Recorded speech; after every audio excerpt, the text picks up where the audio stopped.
My wife and her friends had cooked up a plan so devious it seemed almost unreal. They thought it would be fun to drug me, leave me stranded in a foreign country, and clean out my bank accounts. "Survive this, genius!" they laughed as they drove away. I never returned. 6 months later, they saw me again. My phone was flooded with missed calls, 121 to be exact. I should have seen it coming. Looking back, the signs were all there if I'd only paid attention. The long phone calls Olivia took, always in another room. The hushed conversations between her and her two friends, Maya and Rachel, and the way they insisted on planning the entire trip, promising me a stress-free getaway. I thought it was love, but it was an ambush. We'd been in this tropical paradise for 5 days, living what I thought was the dream. Soaking up the sun, savoring 5-star meals, making memories.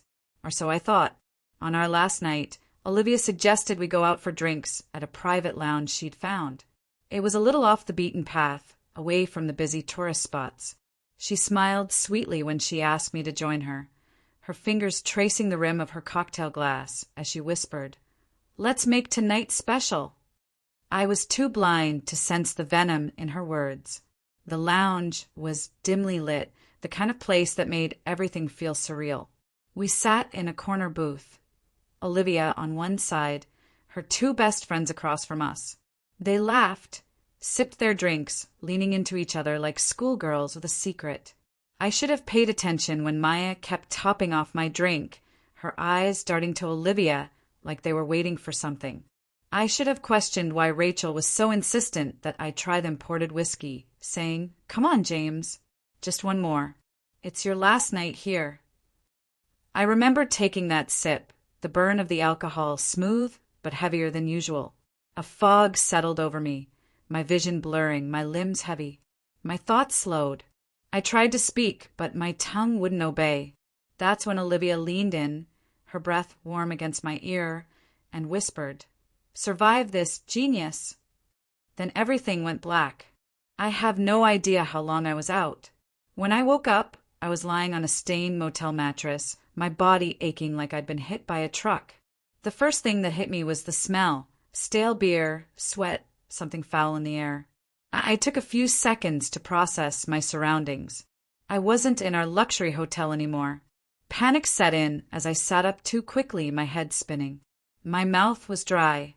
My hand instinctively reached for my phone, but there was nothing. No wallet, no watch. I patted my jacket, my jeans, nothing. They'd taken everything. My passport, my credit cards, my cash. They stripped me of everything and left me here like I didn't matter. Then the final gut punch. My phone buzzed on the nightstand. I picked it up and a video began to play. Olivia's face filled the screen. She was in the front seat of a car, laughing, sunglasses perched on her head as though this was just another fun girls' trip. Maya was driving, Rachel in the back seat. All three of them were cackling. "Hey, babe," Olivia said, her voice full of mock sweetness. "By the time you see this, we'll be long gone. Hope you enjoy your stay. Oh, and don't worry about the hotel bill. They'll be looking for you soon." "Maya," she leaned in, grinning, "maxed out all your cards. James, you're officially broke. Have fun figuring this out." Then Rachel smirked. "Survive this, genius." The screen went black. I just sat there, staring at my reflection in the cracked motel mirror across the room. I looked like a man who'd been buried alive and clawed his way out. Rage burned in my chest. Not panic, not fear, but pure, unfiltered rage. They thought this was the end. They thought I would just roll over and accept it. They were wrong. I forced myself to take deep breaths, pushing the anger aside. Anger wouldn't get me out of this. I needed to think. First, I searched the room. The drawers, the bathroom, under the bed, nothing. This place was a dump. No minibar, no phone, not even a pen or paper. I stumbled to the window and peered out at the unfamiliar streets below. I was no longer in the tourist district. This was the side of paradise they didn't show in the brochures, the part where people like me ended up if they weren't careful. I had to get out, but I had no money, no ID, and no way to call for help. If I went down to the lobby, the receptionist would recognize me, and without paying for the room, I'd be stuck. I couldn't afford to be seen. I had to sneak out. I pressed my ear to the door, listening. Silence. I took a slow, steady breath and turned the knob. The door creaked open, and I crept into the hallway, moving quietly and carefully. Step by step, I made it to the stairwell. My heart thudded in my chest as I descended, my mind racing. When I reached the lobby, the receptionist was an older man, half asleep at the desk, a radio playing softly in the background. I had to time it just right. When a guest entered, distracting the receptionist, I slipped past him and out the front door. The warm night air hit me like a slap, but I didn't stop moving. I walked quickly, head down, blending into the crowd. I had no plan, no money, no phone, but I had one thing, a reason to fight. They thought they had beaten me. They had no idea what was coming. I walked for what felt like hours, my body on autopilot as my mind reeled from the betrayal. Olivia, Maya, and Rachel had left me here, a foreigner with nothing. The streets were unfamiliar, the faces alien. I was a target, and I knew it. I needed help, but who would help me? A penniless foreigner with no ID. Then an idea struck. I had been in situations like this before, when I had nothing, when survival was all that mattered. Before the business success, before everything else, I had served in the military. It had taught me how to survive under pressure, how to think on my feet. Olivia and her friends had made a huge mistake. They underestimated me. I wasn't going to beg for help. I was going to earn it. As I continued to walk, scanning for an opportunity, I spotted a man selling souvenirs near a row of outdoor bars. His stand was filled with handcrafted necklaces, carved figures, and colorful fabrics. He looked exhausted, barely awake as he arranged his display. I walked up, keeping my hands visible so he wouldn't mistake me for a thief. "Do you need help packing up?" I asked in slow, careful English. He looked at me, confused, then glanced toward a group of drunken tourists nearby. He sighed, clearly aware of the risks of pickpockets, and nodded toward a stack of folded cloth. "Put these in the bag." I moved quickly, folding and packing as he closed up his stand. It wasn't much, but it was something, a sign that I wasn't just a helpless tourist. When we finished, he gave me a long look. "You work?" he asked. I nodded. "I need work." He hesitated, then handed me a handful of small bills, barely enough to buy a meal, but it was something. "Come back tomorrow," he said. I pocketed the money, a tight knot of gratitude forming in my chest as I scanned the street for my next move, food, shelter, and a plan. With a few dollars in my pocket, I found a small street vendor selling rice and grilled chicken. I handed over just enough for a single portion, eating slowly while my mind raced through what I needed to do next. Shelter was my biggest concern. I needed somewhere safe, somewhere I wouldn't wake up to find myself robbed again. As I wandered the streets, I spotted an old church near the edge of the district. Its doors were open to the public, and I remembered from my travels that churches often allowed people to sleep inside, especially those down on their luck. I stepped inside, the scent of old wood and burning candles filling the air. A few people were scattered across the pews, some lost in prayer, others just resting. I found a quiet corner near the back and sat down, exhaustion washing over me. I had survived the first night, but this wasn't over. By dawn, I was already up, my muscles sore from sleeping against the wooden pew. The city looked different in the early hours, quieter but still busy. Vendors set up for the day, and workers hurried to their jobs. For the first time since waking up in that motel, I felt a sense of clarity. I couldn't stay in this cycle of barely getting by. I needed real help, and fast. I had one lead, an old business acquaintance, Victor. He had mentioned having contacts in this country. We weren't close, but I knew where to start looking. The problem was getting in touch with Victor meant accessing a phone, and that meant finding a way to make money quickly. The first step toward getting back home. By midday, I was back on the streets, offering my help wherever I could.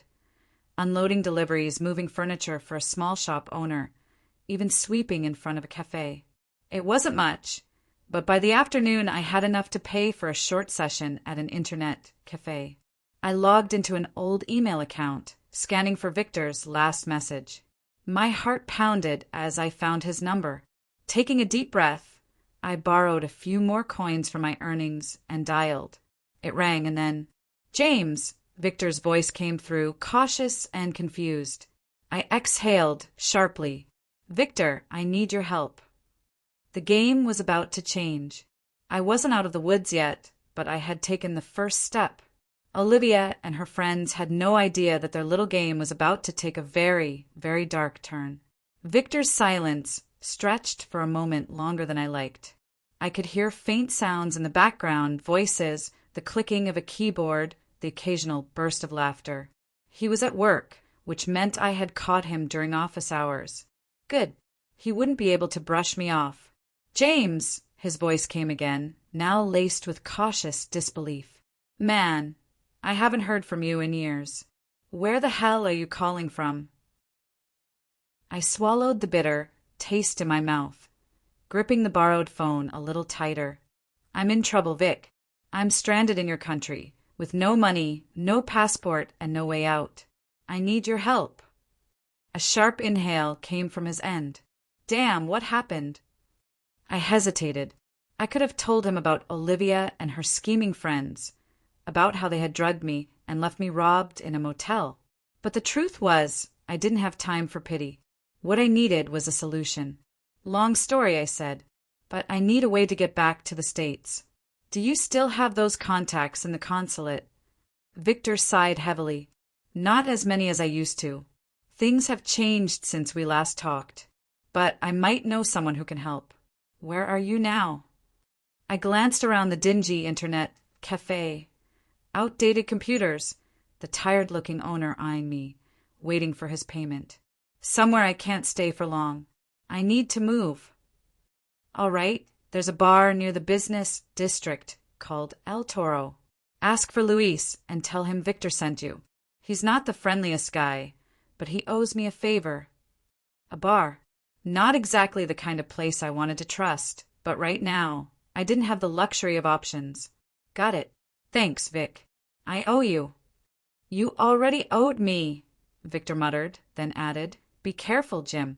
This place isn't exactly kind to desperate men." I hung up and exhaled slowly. Time to move. I used the last of my borrowed change to pay the cafe owner and stepped out into the midday heat. The sun bore down mercilessly, and the streets pulsed with life, vendors shouting, cars honking, people rushing past. El Toro was about 3 miles away, a long walk in the heat, but taking a cab wasn't an option. With no money, no ID, and no backup plan, I couldn't afford any mistakes. I had to keep my head down and trust my instincts. As I walked, I kept a watchful eye on my surroundings. I wasn't being paranoid. I knew I stood out. A lone foreigner, clearly not a tourist, wearing wrinkled clothes and moving with purpose. I might as well have been a walking target. At one point, I noticed a group of young men lingering near a street corner, their eyes following me a little too long. I didn't break my stride, but adjusted my path, weaving into a more crowded area. Rule number 1 of survival: never make yourself an easy mark. By the time I reached El Toro, the sun had begun to set, casting long shadows over the narrow alleyways.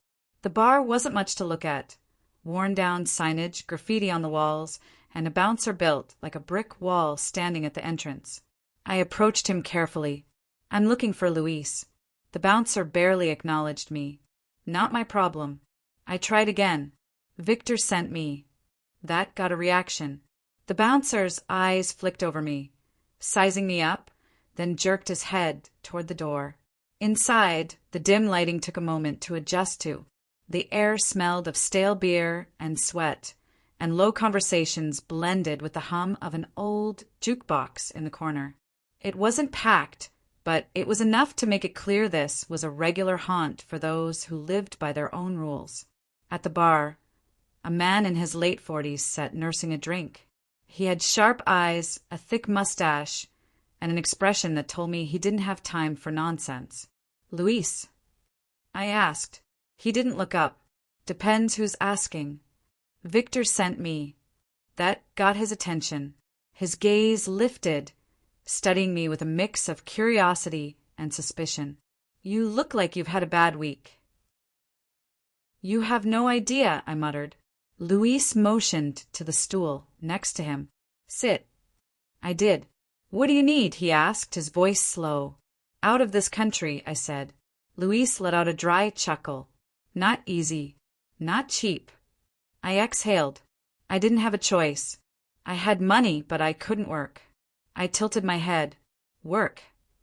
I asked. He met my gaze. "Anything that gets me out of here," he replied. For a long moment he didn't speak. Then he drained the rest of his drink and leaned in slightly. "There's a man who needs a driver.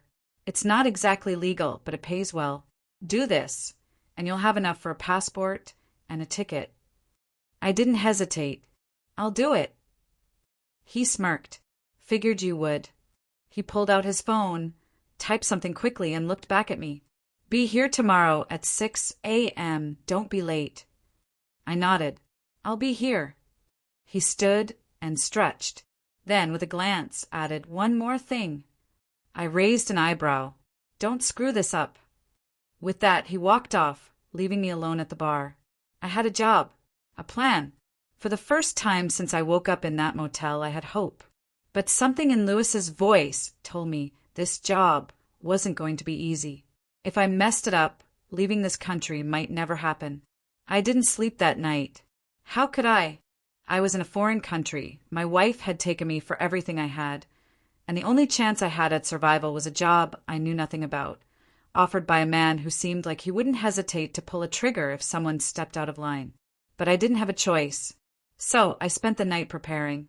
I found a public restroom, washed my face, and did what I could to straighten my clothes. I walked the streets, observing how people moved, accents, hand gestures, body language. I paid attention to how the locals blended in, avoided eye contact with the wrong people. By the time the sun began to rise, I was ready, or at least as ready as I could be given my situation. I arrived at El Toro at exactly 5:55 a.m. Luis was already there, standing outside with a cigarette in his hand. He didn't say anything when he saw me, just took a slow drag, exhaled, and nodded toward a dusty black SUV parked at the curb. "Get in." I didn't hesitate. Once inside, Luis slid behind the wheel, and a second man I hadn't noticed before took the passenger seat. He was younger, maybe in his mid-30s, with sharp eyes and a deep scar running from his temple down to his jaw. His gaze on me felt calculating, like he was deciding whether I was useful or just another problem to deal with. "This the guy?" he asked, glancing at Luis. Luis nodded. "James, meet Felix." Felix didn't offer a handshake. Instead, he just sized me up with a look. "You know how to drive." I wouldn't be here if I didn't. That earned me a small smirk. "We'll see." Luis started the car and drove us through the city, heading toward the outskirts. The buildings started to thin out, replaced by dirt roads and scattered houses. For a while, no one spoke. Then Luis broke the silence. "Here's the deal. You'll be our driver. We've got some deliveries to make. You don't ask questions, you don't look inside the packages, and you don't speak unless spoken to. You get us where we need to go, and we'll make sure you get what you need. Simple." I nodded. "Understood." Felix scoffed. "We'll see about that." Our first stop came about an hour later. A rundown warehouse, the kind you'd never notice unless you were looking for it. The windows were boarded up, the paint was peeling, and a single man stood outside smoking. His face was unreadable. Luis parked the car, turned to me. "Stay here." Felix and Luis got out, exchanged a few quick words with the man outside, and then went inside.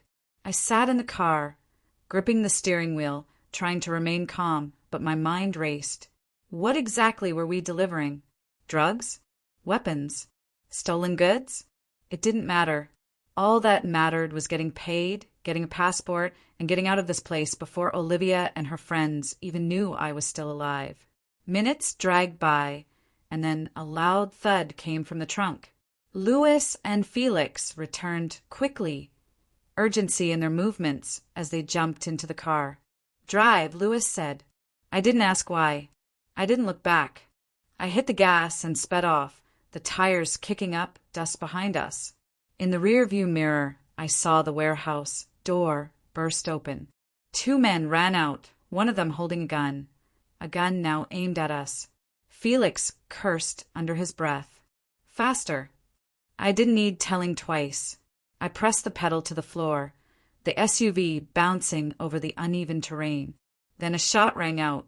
A second later, the back windshield shattered. Felix was already firing back. I didn't look. I focused on the road. More shots, more glass breaking, and then silence. Finally, Louis said, "Slow down. We're clear." I exhaled, my hands aching from gripping the wheel so tightly. Felix let out a dark laugh. "Not bad." Louis nodded. "Yeah, not bad at all." I didn't ask what had happened back there. I didn't need to. This wasn't about deliveries, it was about survival. And I had just proven that I was willing to do whatever it took to stay alive. We made 2 more stops that day. No gunfire, no shattered glass. Just exchanges. Bags passed, money counted, and I did my job. Drove fast, stayed quiet, and didn't ask questions. By the time we returned to El Toro, the sun was setting, the heat of the day finally easing. Louis parked the SUV and turned to me. "You did good." Felix leaned back in his seat, smirking. Didn't panic like most guys would have. I shrugged, trying to hide the tension, still knotting my muscles. Not my first time under pressure. Louis studied me for a long moment. Then he reached into his jacket, pulled out a small envelope, and tossed it onto my lap. "First payment." I opened it. Cash. Enough to get me through a few more nights, maybe buy some new clothes, get a proper meal. But not enough to leave. Louis must have read my mind. "Do 2 more jobs, and you'll have what you need." 2 more. I exhaled, then nodded. Felix grinned. "Welcome to the team, Jane." That night, I found a budget hostel and paid for a bed. For the first time in days, I ate a proper meal. I took a long shower, letting the water rinse away the dirt and tension. Lying on the stiff mattress, staring at the cracked ceiling, the full weight of everything hit me. I had 2 options. Stay in this life a little longer, get my forged passport and leave, or take down the people who had done this to me before I went. Olivia, Maya, and Rachel thought I was dead. They thought I was suffering, stranded, broken. They believed I'd never find a way back. But they were wrong. I wasn't just going to survive, I was going to make them pay. And when I was done, I'd be the one laughing. The money from the first job got me through another couple of days, but survival wasn't enough. Every minute spent here was a reminder of what Olivia and her so-called friends had done to me. My anger had cooled into something sharper, more dangerous. I wasn't just trying to get home anymore, I was preparing for war. But first, I had to finish what I started.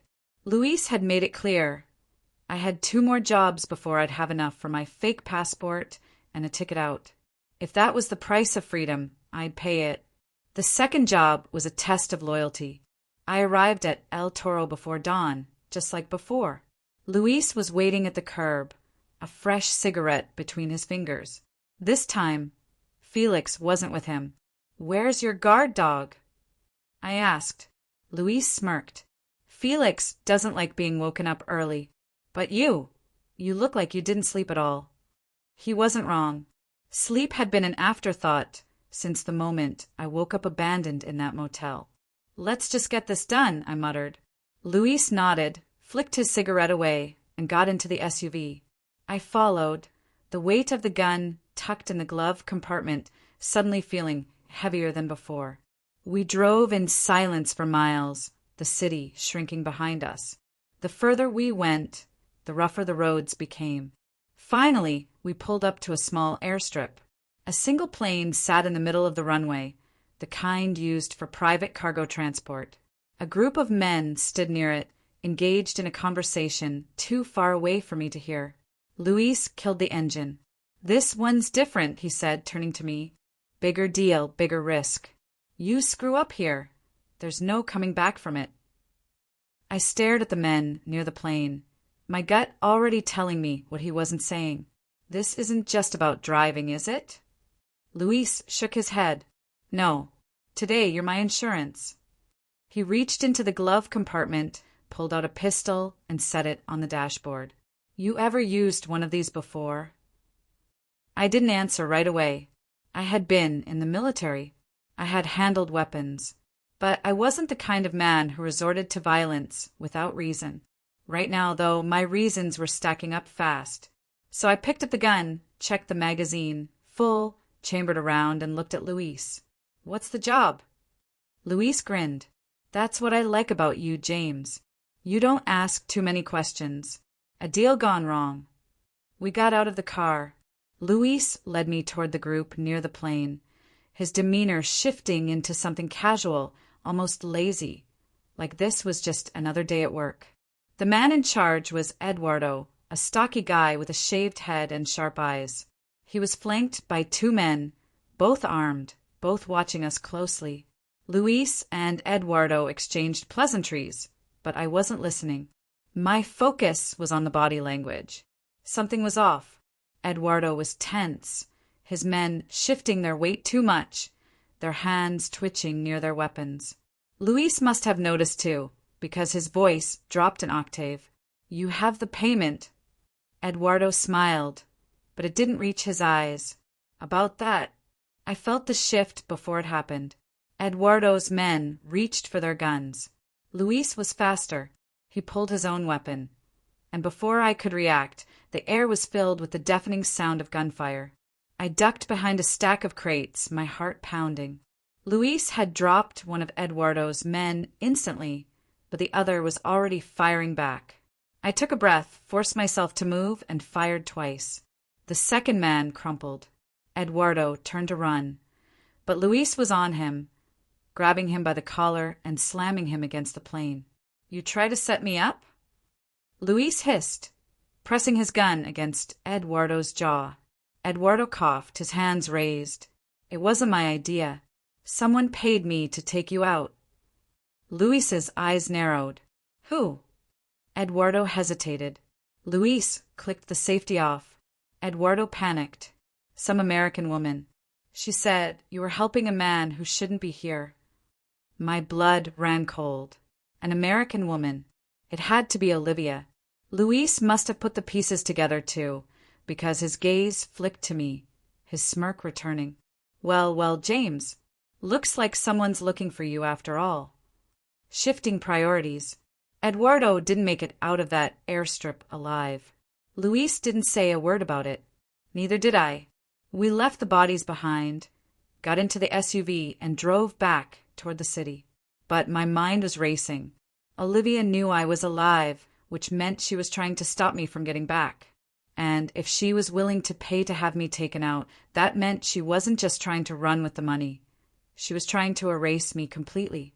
Luis pulled into a back alley and parked. Then, without a word, he turned to me, his expression unreadable. The game had changed, and we both knew it. She turned to face me, still wearing that smirk. "Guess you're not going anywhere just yet," she said. I exhaled slowly, feeling the heavy weight of the gun resting on my lap, a cold reminder of everything that had just happened. "No," I replied, "not yet." Because this time, it wasn't just about escaping. It was personal. Luis didn't ask me if I was still in for the last job. He already knew my answer. One foot was already deep in the underworld, and there was no turning back now. What was supposed to be just one more simple delivery, one more paycheck, had turned into something else entirely.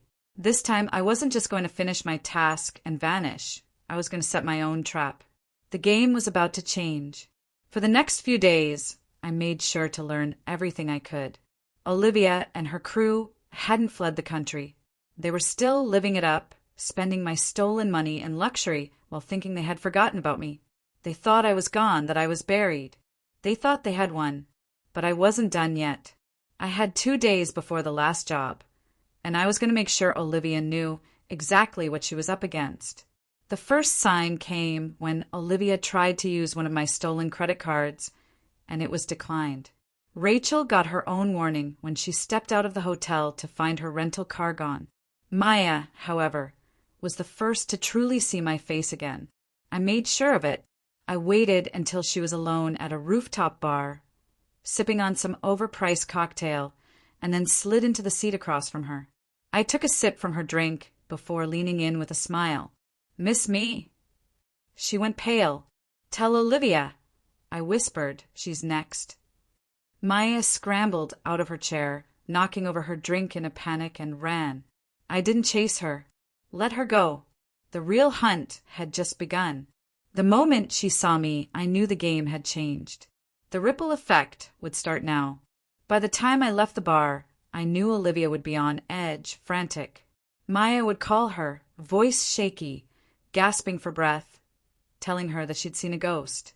Olivia had thought I was dead, or that I had vanished into the underworld, begging for scraps. The idea of me coming after her, alive and thriving, was beyond her. And now, that's exactly what she was about to face. The second message came that night. I'd tracked Olivia's crew to the Orchid Grand Hotel, an ultra-luxury resort with marble floors and drinks that cost more than most people's rent. Olivia was still living the high life, still spending my money as if I was just a fading memory. I walked into the lobby with confidence, blending in like I belonged. I didn't stop to check in, didn't glance at the staff. I simply moved quickly and quietly through the halls until I found their suite. Room 1143. Perfect. I swiped an envelope from the front desk, scribbled a short, simple message on the back, and slipped it under their door. The note read, "You tried to bury me. Now I'm digging up the truth." I didn't stick around to watch their reaction. Instead, I took a position across the street, blending into the crowd watching. 15 minutes later, Olivia stormed out, her face drained of color, moving frantically. Maya and Rachel followed behind, whispering to each other and constantly looking over their shoulders. I stayed where I was. This fear, the panic in their eyes, was exactly what I wanted. Olivia was starting to crack. Predictably, her next move was to hit the bank. She tried to access her accounts, but I had already locked them down. Then, she tried using one of my stolen cards again. Declined. She pulled out her phone, probably to call her new boyfriend, but she wouldn't be getting an answer. I'd made sure of that. Olivia didn't realize it yet, but I had connections too. While she was busy with her games, I was making mine. She was about to learn just how powerful those connections were. Luis had been watching all of this with amusement. "You know," he said, leaning back in his chair, "when I first met you, I thought you were just another guy trying to escape." He paused, chuckling. "Now, I think you might be more dangerous than the people you're hunting." He wasn't wrong. I had spent weeks clawing my way back from nothing, each moment sharpening me into something Olivia and her friends could never have foreseen. This wasn't just about revenge anymore. It was about engineering my own justice, and it was all building to the next phase. This time, I wasn't working for Luis. This time, Luis was working for me. I made Olivia an offer she couldn't refuse. Another message, sent anonymously, "Meet me at midnight. Alone, or the whole world will know what you did." I knew she'd come. She had no choice. Midnight came. The location, an abandoned dock on the outskirts of the city. Isolated. Quiet. Perfect. I stood there, the air thick with anticipation, waiting. Then I heard footsteps. Olivia stepped out from the shadows, her face hard, but her eyes were full of terror. She took a cautious step forward. "James!" I tilted my head and said nothing, letting the silence stretch. She swallowed hard. "I don't know what you think is happening here, but—" I cut her off, my voice calm, too calm. "You already know why you're here." She crossed her arms, trying to act tough. "So what? You're just going to threaten me? What do you want?" I took a slow step forward, watching as she instinctively moved back. Did you really think you could just erase me? I asked. Did you think I'd vanish and let you live happily ever after on my money? She clenched her jaw, her voice unsteady. I don't know what you're talking about. I smiled. Wrong answer. Before she could speak again, a car pulled up behind her. Luis Felix and two other men she didn't recognize stepped out. Her breath hitched. Who are they? She asked, voice shaky. I smiled. Friends of mine. She took a few steps back, moving toward the dark water beyond the dock. James, let's talk about this. We can work something out. I folded my arms. Like the way you work things out when you drugged me? When you left me for dead. Her face went white. She stammered, James, that was a mistake. We didn't think you'd survive. I finished for her, coldly. Yeah, I figured. I let the silence hang between us, the weight of everything she had done settling in. Then I pulled out my phone. I have everything, I said quietly. Proof of what you did, the fraud, the theft, the hate you tried to put on me. Her lips parted in disbelief as I showed her the screen. Videos of Maya's confession, Rachel's, and the bank transaction recordings. The weight of everything she had done was crushing her. I watched as Olivia's eyes flickered with the realization that every lie, every twisted maneuver she had used to bind me in this nightmare, had led her to this moment. She was finished, her knees nearly buckled under the pressure. Oh my God. I took a step closer, my voice calm but unwavering. You don't have a way out of this, Olivia. She was trembling now, her once confident demeanor shattered. What do you want? She whispered, her voice breaking. I leaned in, close enough for her to feel the full force of my words. I want you to feel what I felt. She gasped, stepping back as if trying to put space between us. But there was no escape. What if I refuse? I smiled darkly. Then you'll spend the rest of your life running. I paused, letting that sink in. The last laugh will be mine, Olivia. Her shoulders slumped as she realized there was no negotiating, no way out of this. She was cornered. Desperation crept into her eyes. With shaking hands, she reached for the pen, signed the confession, and handed it to me. I glanced over the paper, a detailed admission of fraud, theft, and even the plot she had orchestrated to have me silenced. It was all there in her own handwriting. I smirked, folding the paper neatly and slipping it into my pocket. You know, I said, my voice laced with amusement. I expected more of a fight. She swallowed hard, her gaze darting nervously around the docks as if seeking a way to flee. What do you want now? I took my time before answering, the silence thick with tension. Felix and Lee stood a few paces behind me, waiting for my next move. Olivia, now entirely vulnerable, was at my mercy. But the truth was, I had already won. I had the money. I had the confession. I had shattered the life she thought she could build at my expense. But I wanted more. One last thing to seal this moment in her mind forever. I stepped closer, my voice soft but laden with intent. You took everything from me, Olivia. My money, my identity, my dignity. You left me to rot while you lived like a queen. Her breath hitched, and I let the silence hang in the air for a moment longer. And now, I whispered, my voice low, now I'm returning the favor. She flinched as I pulled out my phone, tapping the screen until Maya's voice filled the night air. It was raw, frantic, a plea for mercy. Olivia planned everything. It was all her idea. I swear, James, I didn't know she was going to go this far. Then Rachel's voice, trembling and fearful. Please, James, don't come after me. Olivia was the one who wanted you dead, not me. The color drained from Olivia's face as she realized what I had done. She thought she was clever, always thinking 5 steps ahead. But she had underestimated me. You always thought you were the smartest in the room, I murmured, watching as panic crept into her eyes. But you didn't see this coming, did you? Her lips trembled, her body shaking now. Where are they? She whispered, a last-ditch attempt to save herself. I chuckled darkly. Does it matter? Maya's already gone, desperate to vanish before the authorities catch up with her. Rachel's a wreck, fleeing with nothing but regret. You, on the other hand, I let the words hang between us, sharp and final. You're still here. Olivia's hands trembled as she reached for the doorframe, her knuckles white. James, please, she whispered the words, her voice pleading. I didn't mean for this to happen. I turned to Lise, who was watching me with steady, calm eyes. Take her to the airport. Lise raised an eyebrow. And if she runs?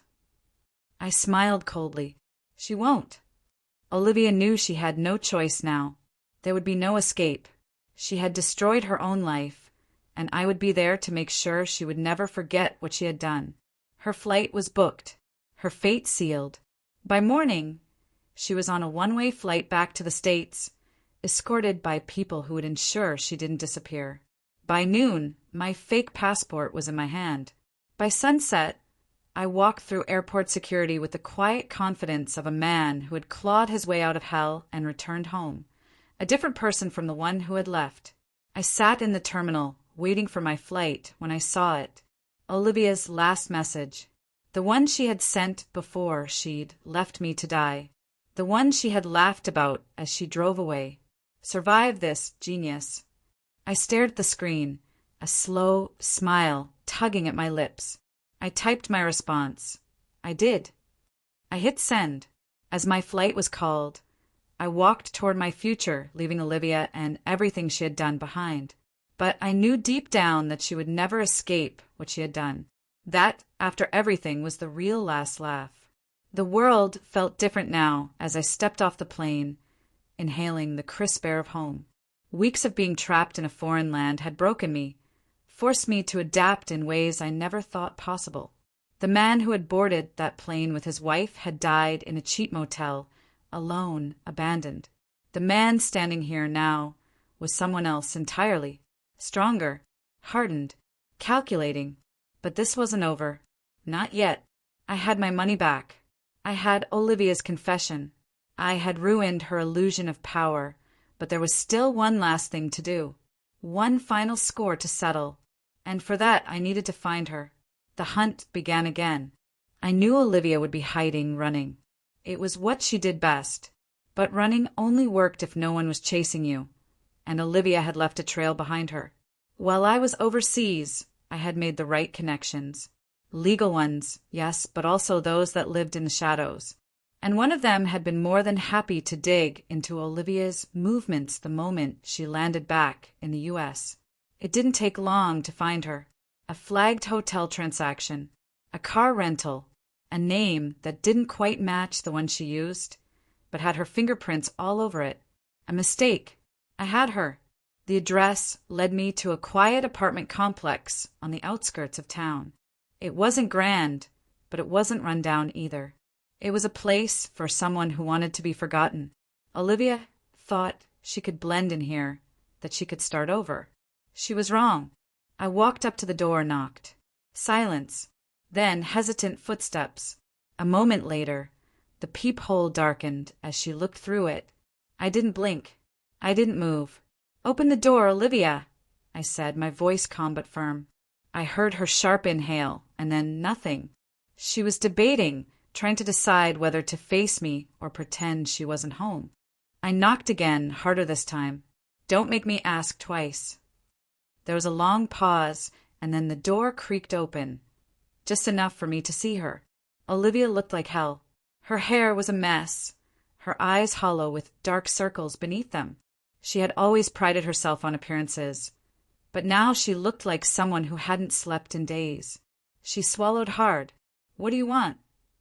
I stepped inside without waiting for permission. She flinched, but she didn't stop me. She knew she couldn't. I scanned the apartment. Sparse furniture, half-unpacked suitcases, the smell of stale coffee, desperation thick in the air. You're not settling in very well, I remarked, my tone dripping with disdain. Olivia crossed her arms, hugging herself, trying to gather some semblance of control. I don't have time for your games, James. I chuckled darkly. That's funny, because that's all you ever played with me. She turned her face away, her gaze dropping to the floor. You got what you wanted. You took everything back. Why are you here? I studied her, my expression unreadable. Then, slowly, I reached into my pocket and pulled out the confession she had signed. Her breath hitched as she saw it. I never turned it in, I said, letting the paper dangle between my fingers. I could have had you arrested the moment you landed. But prison is too easy. She looked up, her eyes wide with fear. No, Olivia, I continued, my voice dark, almost comforting. You don't get to rot in a cell where you won't have to think about what you did.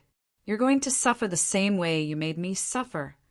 She took a shaky step back, but I closed the distance between us, leaning in.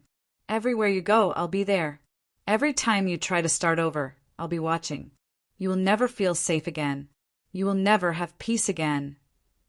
Her breathing became erratic, panic setting in. Please, James, I was stupid. I was greedy. I raised a hand, silencing her. Save it. I don't care about your excuses. She wiped at her eyes, desperate.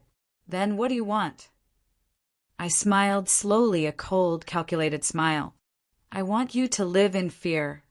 With that, I turned and walked out, leaving Olivia alone in her small apartment, her life unraveling.